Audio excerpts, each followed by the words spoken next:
रामलला को चढ़ाई गई चांदी की 200 ईंटें गायब हैं।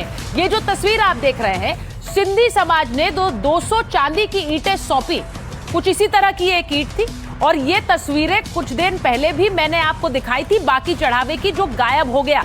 ये सिंधी समाज अब फिर से आरोप लगा रहा है कि हमारा करोड़ों का चांदी क्या भगवान के चरणों में अर्पित भी हुआ या कोई और ही इसे लेकर चलता बन गया।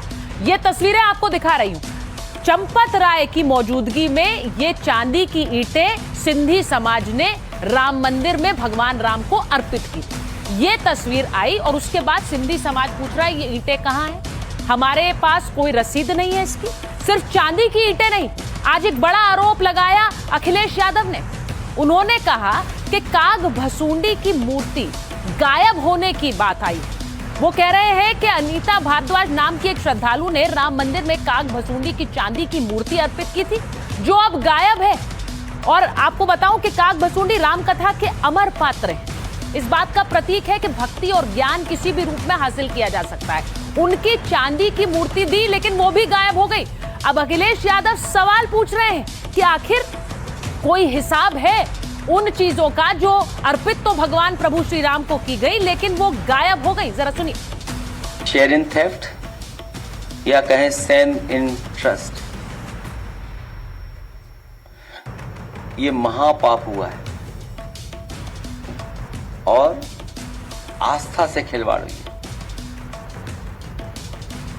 पूरे प्रदेश और देश का जो चढ़ावा था, अंतर्राष्ट्रीय स्तर पे भी चढ़ावा था और हमारे सनातनी परंपराओं पे प्रश्न लगे।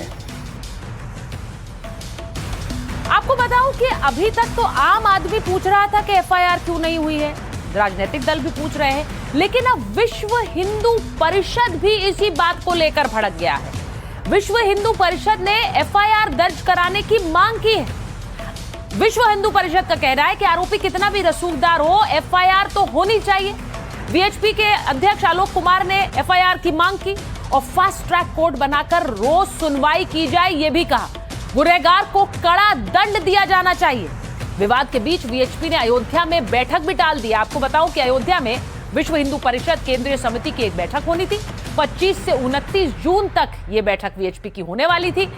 बैठक में वीएचपी के 400 पदाधिकारी पहुंचने वाले थे, लेकिन 6 महीने के कामकाज की योजना यहां बननी थी, लेकिन इसे टाल दिया गया।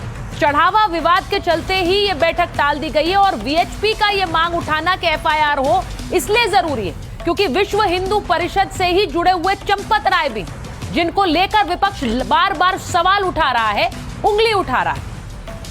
आपको दिखाती हूं जो चांदी की ईंटों की तस्वीर मैंने आपको दिखाई, जिन्हें सिंधी समाज ने रामलला को अर्पित किया था। समाज के लोग अब आकर सामने पूछ रहे हैं कि दान की रसीद कहां है, इसके बारे में जानकारी कौन देगा, ये ईंटें कहां गई, ये हमें कैसे पता चलेगा। जरा सुनिए। हमें ये पता चल जाए खाली कि अगर उन्हें बरोबर यूटिलाइज किया गया है कि नहीं किया गया है, सही जगह लगाया है कि नहीं लगाया है, उसकी कोई रसीद वगैरह नहीं है, तो कम से कम प्रशासन को ये पता होना चाहिए कि वो वास्तव में सही यूज़ हुआ है राम मंदिर के लिए कि नहीं। बाकी हम तो दे चुके हैं, तो हमारे दिल में तो कोई ऐसी बात नहीं है कि कोई बात नहीं, दे दी है। लेकिन अब ये सारी बातें जो आपके टेलीविज़न पे नज़र आ रही हैं, तो हमें भी लग रहा है कि हमें पता चलना चाहिए कि वो यूज़ हुआ है या मिसयूज़ हुआ है। तो थोड़ा दुख हुआ है कि मतलब अगर हमने डोनेशन राम मंदिर के लिए दिया गया है, अगर उसी के लिए यूटिलाइज़ किया गया है तो बहुत अच्छा है, और अगर नहीं हुआ है तो दुख तो हो गई डेफिनेटली सारे श्रद्धालुओं को। लेकिन अब हम कर भी क्या कर सकते हैं, अब तो कुछ कर नहीं सकते। हाँ, अब योगी जी हैं, एसआईटी है, और वो जो डिसीजन लेंगे हमें मंजूर है। चढ़ावा चोरी विवाद को लेकर कांग्रेस भी सड़कों पर उतर आई है। आज एक और तस्वीर आई, पार्टी के नेताओं ने यूपी के अलग अलग शहरों में आज प्रदर्शन किया है। तस्वीरें देखिए।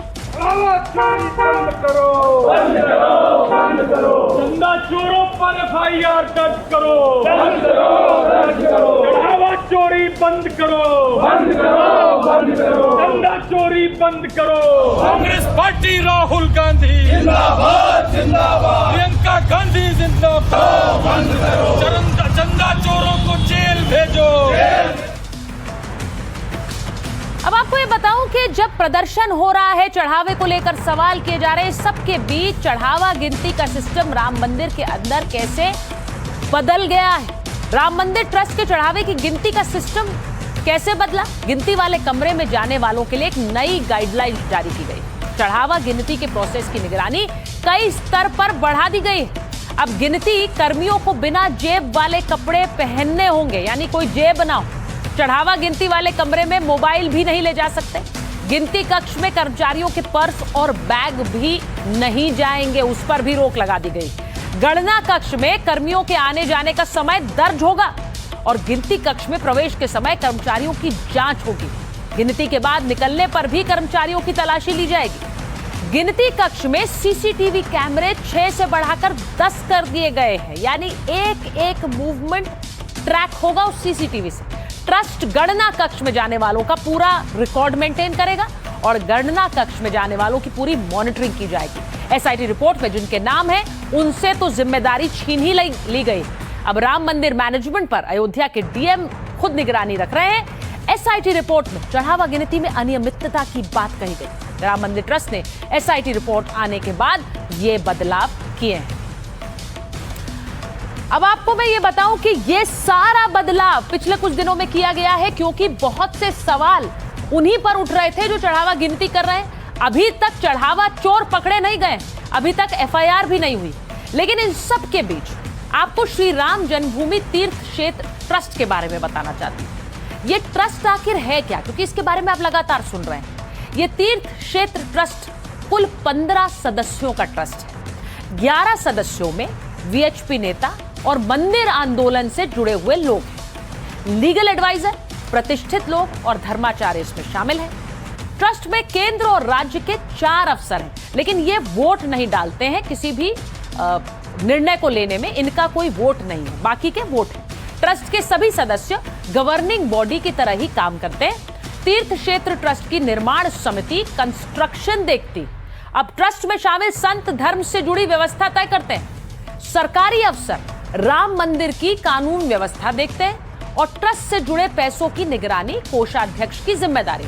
राम मंदिर में कोई भी आयोजन यही ट्रस्ट करवाता है। चढ़ावे और चंदे का हिसाब किताब भी ट्रस्ट ही रखता है। इसीलिए सीधे सीधे जो लोग ट्रस्ट में होंगे उन पर सवाल खड़े होंगे, ये स्वाभाविक भी है।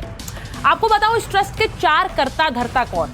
सबसे पहले महंत नृत्य गोपाल दास, ये राम मंदिर ट्रस्ट के अध्यक्ष हैं। ट्रस्ट के सर्वोच्च अध्यक्ष और नीतिगत फैसले लेते हैं, धार्मिक मामलों में मार्गदर्शन करते हैं। ये नृत्य गोपाल दास ट्रस्ट के अध्यक्ष हैं। इसी के साथ चंपत राय, जिनका नाम आप बार बार सुन रहे हैं और विपक्ष के निशाने पर चंपत राय ही सबसे ज्यादा है, ट्रस्ट के महासचिव हैं। सीईओ जैसी इनकी जिम्मेदारी, प्रशासनिक कामकाज, भूमि अधिग्रहण, कानूनी मामले, ये सब यही देखते हैं। इसी के साथ अगला नाम है स्वामी गोविंद देव गिरी का। ये ट्रस्ट के कोषाध्यक्ष हैं। वित्तीय मामलों के भी प्रमुख यही हैं। चढ़ावा, बैंक मैनेजमेंट, बैंक खाता, सब यही देखते हैं और खर्चों का हिसाब किताब भी इन्हीं की जिम्मेदारी है। और इसी के साथ नाम आता है नृपेंद्र मिश्र का, जो कि चेयरमैन है मंदिर निर्माण समिति के और पीएमओ के पूर्व प्रधान सचिव है। मंदिर निर्माण में क्वालिटी कंट्रोल, नक्काशी, आर्किटेक्चर की निगरानी, इन्हीं की निगरानी में पूरा राम मंदिर का निर्माण हुआ है। तो ये 4 कर्ता धर्ता है। अब आपको बताती हूं कि राम मंदिर के जो मुख्य पुजारी, उनको कितनी सुविधा और कितनी सैलरी मिलती। अब मुख्य जो पुजारी है उनकी सैलरी 38,500 प्रति माह है। सहायक पुजारी जो है उनका वेतन तकरीबन 33 से 36,000 रुपए है और मंदिर के सेवादारों का पद और अनुभव के आधार पर ही उनको वेतन दिया जाता है। भंडारी, स्टोर मैनेजर्स की सैलरी भी तकरीबन 19 से 24,000 रुपए है। चढ़ावा गिनने वाले कर्मचारियों को हर महीने 20,000 रुपए मिलते हैं। मुख्य और सहायक पुजारियों के रहने खाने का इंतजाम, पुजारियों को मेडिकल लीव और वीकली ऑफ मिलते हैं। तो इस तरह से प्रबंधन रहता है राम मंदिर के इस ट्रस्ट का। लेकिन ये आपको इसलिए बताया क्योंकि इसी ट्रस्ट पर और इससे जुड़े लोगों पर लगातार हमले हो रहे हैं।